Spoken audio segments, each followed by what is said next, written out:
Ce qu'est la parentalité au sens de la Bible. Il n'aurait échappé à personne que nous sommes en pleine époque où les droits des homosexuels, hommes ou femmes, tendent à s'établir au même niveau que ceux spontanément ou légalement reconnus aux hétérosexuels. En guise de contexte, le Parlement français vient d'adopter définitivement le projet de loi de bioéthique le 29 juin dernier. Ce texte contenait la mesure phare du candidat à la présidentielle naguère, Emmanuel Macron, devenu président depuis, à savoir l'ouverture de la procréation médicalement assistée ou PMA à toutes les femmes, y compris en couple lesbien ou célibataire. Cette mesure a été validée par 326 voix contre 115 et 42 abstentions. En adoptant ce nouveau droit, la France devient le 11e pays parmi les 27 de l'Union européenne à autoriser la PMA pour toutes les femmes, y compris célibataires et en couple homosexuel. Elle rejoint ainsi les Pays-Bas, j'ai regardé, la Belgique, le Luxembourg, le Danemark, la Suède, la Finlande, l'Irlande, l'Espagne, le Portugal et Malte. Alors, hors Union européenne, vous avez pour ces droits, vous avez le Royaume-Uni et l'Islande, ils le reconnaissent. Alors, dans d'autres pays de l'Union européenne, la PMA est autorisée pour les femmes seules, mais interdite aux couples de femmes. Il s'agit de la Bulgarie, la Croatie, Chypre, l'Estonie, la Grèce, la Hongrie et la Lettonie. Enfin, l'Allemagne et l'Italie sont désormais les deux grands pays de l'Union européenne à n'autoriser ni les femmes célibataires ni les couples de femmes à recourir à la PMA. La question, c'est de savoir pour combien de temps. Précisons tout de même que les parlementaires français ont rejeté la PMA post-mortem, c'est-à-dire l'assistance à la procréation via les gamètes d'un conjoint décédé, tout comme l'ouverture de la PMA aux hommes transgenres. Le don d'ovocytes au sein du couple de femmes, c'est une technique qu'on appelle le ROPA, a également été refusé. Donc voilà pour ce qu'il en est du contexte. Pourtant, dans ce tourbillon juridique, j'ai pensé qu'il avait lieu de rappeler ce qu'était la parentalité au sens de la Bible, c'est-à-dire du créateur de l'homme et de la femme. Mon propos de chrétien s'adresse avant tout aux miens, c'est-à-dire aux frères et sœurs sauvés, membres de la Nouvelle Alliance. Ce propos est également destiné à tout auditeur curieux du vrai message de la Bible. Pour le reste, je ne peux que les inviter à passer leur chemin, car rien de ce qui sera dit ici ne fera le moindre commencement de sens à leurs yeux. Alors, comme tout bon cartésien, il convient de commencer par rappeler la définition de la principale notion de notre réflexion, c'est-à-dire la parentalité. Le Larousse définit la parentalité comme la fonction de parent, notamment sur les plans juridiques, moral et socioculturels. Le petit Robert, lui, le définit comme la qualité, le statut de parent. Enfin, à défaut d'avoir trouvé le mot dans le littré, je me suis rabattu sur le Wiktionnaire, lequel propose la variante suivante: action parentale, le fait d'agir et de s'affirmer en tant que parent. Le dénominateur commun à ces trois définitions paraît évident. S'interroger sur la parentalité, c'est questionner le statut, la fonction de parent. C'est chercher à déterminer l'identité, la qualité de ceux qui peuvent légitimement s'affirmer en tant que parents. Avec cette idée claire, interrogeons alors la Bible. Tournons ces pages et tentons de dénicher les réponses qu'elle offre à cette question: qui peut s'affirmer ou peut agir en qualité de parent? Cette question constituera la première partie de ce podcast. À cette question, constatons que la Bible fournit une réponse positive et négative. Elle nous donne les qualités intrinsèques des personnes pouvant être parents et nous indique clairement toutes les différentes autres combinaisons interdites. Commençons donc par la définition positive de la notion. Alors d'emblée, on pense à Genèse chapitre 1 verset 28. Dieu créa donc l'homme à son image, il le créa à l'image de Dieu, il les créa mâle et femelle. Et Dieu les bénit et leur dit: croissez, multipliez, remplissez la terre, et l'assujettissez, et dominez sur les poissons de la mer, et sur les oiseaux des cieux, et sur toute bête qui se meut sur la terre. Dans ce texte, nous apprenons trois choses. 1. L'ordre de croître et de multiplier a été donné à l'homme et à la femme. 2. Que cet ordre est également une bénédiction. Et 3. Il existe un lien incassable entre la création de l'homme et la femme d'une part, et la procréation d'autre part. On déniche le deuxième texte positif en Proverbe chapitre 5. Dans ce passage, Le narrateur, c'est-à-dire Salomon, sous inspiration divine, s'adresse à ses fils ou à son fils, comme on peut le voir au chapitre 4 et au chapitre 5. Alors, ses fils étant par extension tous les fils de Dieu, c'est-à-dire c'est Dieu qui s'adresse à ses fils. Alors, à ses fils, il aurait dit au verset 17 à 19, qu'elle soit à toi seul et non aux étrangers avec toi, que ta source soit bénite, et réjouis-toi de la femme de ta jeunesse, comme d'une biche aimable et d'une chèvre agréable, que ses mamelles te rassasient en tout temps et soient continuellement épris de son amour. De ce texte, il ressort au moins deux choses. Un, Dieu invite l'homme à former un couple avec une femme, ou plus précisément, avec la femme de sa jeunesse. Et deux, Dieu encourage à ce que l'homme jouisse du plaisir sexuel avec la femme de sa jeunesse. Quoi de plus évident, Être parent sous-entend avoir déjà formé un couple au sein duquel la sexualité occupe une place importante. Néanmoins, ce couple, lequel précède la parentalité, est nécessairement formé d'un homme et d'une femme. Enfin, le dernier texte de notre définition, toujours positive, se trouve en Matthieu chapitre 19, versets 3 à 6. Texte majeur, car il s'agit directement là de Jésus, qui répond à une question piège que lui posent ses perpétuels opposants, c'est-à-dire les pharisiens. Et des pharisiens vinrent le tenter et lui dire, est-il permis à un homme de répudier sa femme pour quelque sujet que ce soit? Et il leur dit, n'avez-vous pas lu que celui qui créa l'homme au commencement du monde fit un homme et une femme?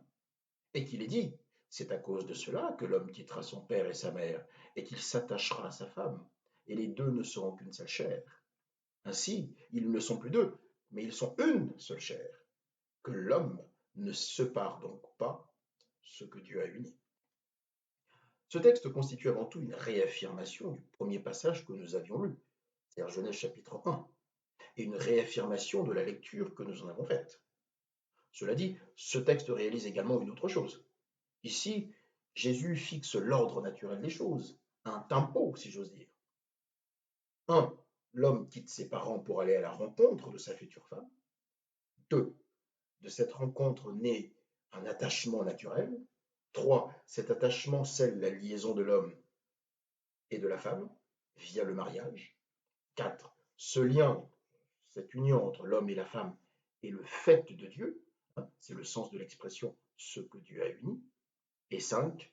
De cette union naîtra soit un homme appelé à quitter son père et sa mère, soit une femme appelée à être donnée à un homme qui viendra à elle en vue d'une union. Et le cycle continue encore et encore à ne jamais s'arrêter. Sur la qualité de prétendants à la parentalité, l'on peut déjà dire, au regard de ces trois textes, que les choses sont claires. Seul un homme et une femme peuvent s'unir dans les liens du mariage, c'est-à-dire former un couple au sens de la Bible, et prétendre avoir des enfants, ou pour coller à notre sujet, seul un homme et une femme peuvent exercer la parentalité. Voyons maintenant les combinaisons interdites dans la Bible. Alors, s'agissant de ces interdits auront non seulement pour objet de renforcer la définition positive que donne la Bible de la parentalité, mais permettront de clore tout débat à une éventuelle ouverture ou existence d'une zone grise dans laquelle pourrait prospérer notre liberté individuelle. Le premier des textes se trouve dans Exode chapitre 20, verset 14. Tu ne commettras point d'adultère. Phrase simple, claire, n'appelant presque aucun commentaire, sinon éventuellement celui-ci. La loi parfaite de Dieu prohibe tout type de relation sexuelle hors mariage, c'est-à-dire hors couple au sens biblique du mot. Deutéronome chapitre 5, verset du Gîte reprend mot pour mot Exode chapitre 20, verset 14. Mon vieux professeur d'histoire de droit à l'université nous avait appris que les Romains considéraient qu'une règle non assortie, non pourvue d'une sanction, n'était pas normative.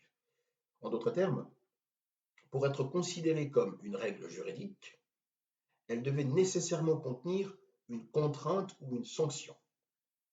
Alors si on peut débattre à foison sur la validité de ce raisonnement, il n'en demeure pas moins qu'Exode chapitre 20 verset 14 est normative au sens du droit romain. Pourquoi? Écoutez. Écoutons Lévitique chapitre 20, verset 10. Et pour l'homme qui aura commis, et pour l'homme qui aura commis adultère avec la femme d'un autre, puisqu'il a commis adultère avec la femme de son prochain, on fera mourir l'homme et la femme adultère. Vouer un homme et une femme coupables d'adultère à la peine de mort, c'est dire l'extrême gravité de l'acte. Et si nous interrogeons le verset 13 de ce même chapitre 20, si un homme couche avec un homme comme on couche avec une femme, ils ont fait tous deux une chose abominable, ils seront punis de mort, leur sang retombera sur eux. Et le verset 15 et 16, si un homme couche avec une bête, il sera puni de mort, et vous tuerez la bête. Si une femme s'approche d'une bête pour se prostituer à elle, tu tueras la femme et la bête. Elles seront mises à mort, leur sang retombera sur elles. Ces textes condamnent on ne peut plus explicitement tout type de relation homosexuelle ou zoophile assortie d'une condamnation de mort. Mais revenons à l'adultère. On se souvient de la manière dont Dieu le perçoit. Mais qu'en est-il s'il était commis par un homme influent, un roi par exemple? Deutéronome chapitre 17, verset 17 dit « Il, en parlant du roi, il ne prendra point aussi plusieurs femmes, de peur que son cœur ne se détourne. » Alors dans la Bible, on sait que le pluriel plusieurs commence par deux.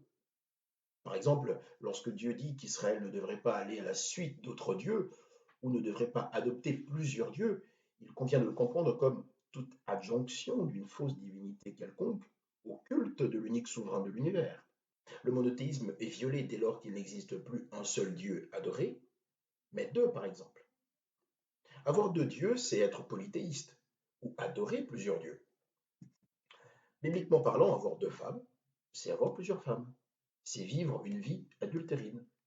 Selon ce texte, même le personnage le plus puissant du territoire, c'est-à-dire le roi, était concerné par cette interdiction absolue.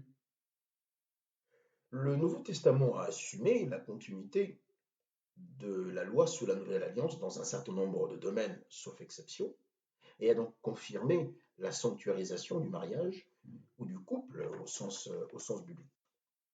Examinons 1 Corinthiens chapitre 7, versets 10 et 11. Dans ce texte, l'apôtre s'adresse aux couples croyants. Il dit « Quant à ceux qui sont mariés, ce que je leur ordonne, non pas moi, mais le Seigneur, c'est que la femme ne soit point séparée de son mari. Et s'il en est séparé, qu'elle demeure sans se marier ou qu'elle se réconcilie avec son mari, et que le mari de même ne quitte point sa femme. » Quant au couple où l'un des membres est incroyant, l'apôtre Paul poursuit au verset 12 et 13, « Aux autres, ce n'est pas le Seigneur, c'est moi qui dis. Si un frère a une femme non croyante et qu'elle consente à habiter avec lui, qu'il ne la répudie point. Et si une femme a un mari non croyant, qu'il consente à habiter avec elle, qu'elle ne répudie point son mari. » Notons que ce commandement est en parfait accord avec l'ordre du Seigneur dans ses propos conclusifs en Matthieu chapitre 19, versets 7 à 9. Il lui dit, toujours ses opposants, ses insupportables, les pharisiens, il lui dit « Pourquoi Moïse a-t-il commandé de donner une lettre de divorce et de répudier sa femme? C'est à cause de la dureté de votre cœur que Moïse a permis de répudier vos femmes. Mais il n'en était pas ainsi au commencement. Mais je vous dis, moi, que quiconque répudiera sa femme, si ce n'est pour cause d'adultère, et en épouse une autre, commet un adultère. Et celui qui épousera celle qui a été répudiée commet aussi un adultère. » De ces textes, il en ressort au moins trois choses. 1. Interdiction absolue de l'adultère, lequel comprend tout mariage, ou du moins tout remariage non biblique, ou toute multiplication de partenaires en sus d'un conjoint. 2. Interdiction absolue de tout type de liaison contre nature. Et 3. Obligation de reconstituer une communauté de vie en cas d'une séparation prolongée ou si un divorce au sens biblique n'est naturellement pas envisageable. Concluons cette partie en mettant en évidence deux textes qui viennent souligner le caractère absolument central de l'union monogamique hétérosexuelle. Alors le premier texte, c'est 1 Timothée chapitre 3, versets 1, 2, 8 et 12. Cette parole est certaine. Si quelqu'un souhaite d'être évêque, il désire une œuvre excellente. Mais il faut que l'évêque soit irrépréhensible, mari d'une seule femme, sobre, prudent, grave, hospitalier, propre à enseigner. suite du verset 8 et le verset 12. De même, il faut que les diacres soient graves, qu'ils ne soient ni doubles en parole, ni adonnés aux excès de vin, ni portés au gain déshonnête. Notez que les diacres soient maris d'une seule femme, gouvernant bien leurs enfants et leur propre famille. Dans ce texte, il est précisé que l'un des critères essentiels de qualification ou de disqualification d'un homme, et donc d'une femme, d'un homme, à la fonction d'évêque, ou de pasteur, ou d'ancien, toutes ces expressions étant similaires, c'est le fait qu'il soit mari d'une seule femme. Il en est de même pour un diacre. Le second texte qui lui est similaire est Tite chapitre 1, versets 5 et 6. Là, l'apôtre Paul dit, la raison pour laquelle je t'ai laissé en Crète, c'est afin que tu règles les choses qui restent à régler et que tu établisses des pasteurs dans chaque ville, suivant que je te l'ai ordonné. Savoir s'il se trouve quelqu'un qui soit irrépréhensible, mari d'une seule femme, duquel les enfants soient fidèles, et qui ne soit pas accusé de dissolution ni désobéissant. C'est d'ailleurs fascinant de voir que l'exigence d'être mari d'une seule femme constitue à elle seule une condition à part entière. C'est d'ailleurs ce qui fait qu'un divorcé, même au sens biblique du terme, devienne disqualifié pour le ministère d'ancien. Voilà ce qu'on pouvait authentiquement dire de la qualité du statut des aspirants à la parentalité. En résumé, seul un homme et une femme peuvent exercer la parentalité au sens biblique du terme. Ils ne peuvent le faire que via les liens du mariage, lequel constitue un couple au sens biblique du terme. Cette parentalité ne peut souffrir d'adultère ni de toute autre forme d'union sans que le plan ou le dessein initial de Dieu soit automatiquement altéré, c'est-à-dire souillé. Dans un prochain podcast, nous aborderons la seconde composante de la parentalité, c'est-à-dire ce que consiste exactement la fonction de parent au sens biblique. Écoutez, d'ici là, portez-vous bien et soyez bénis.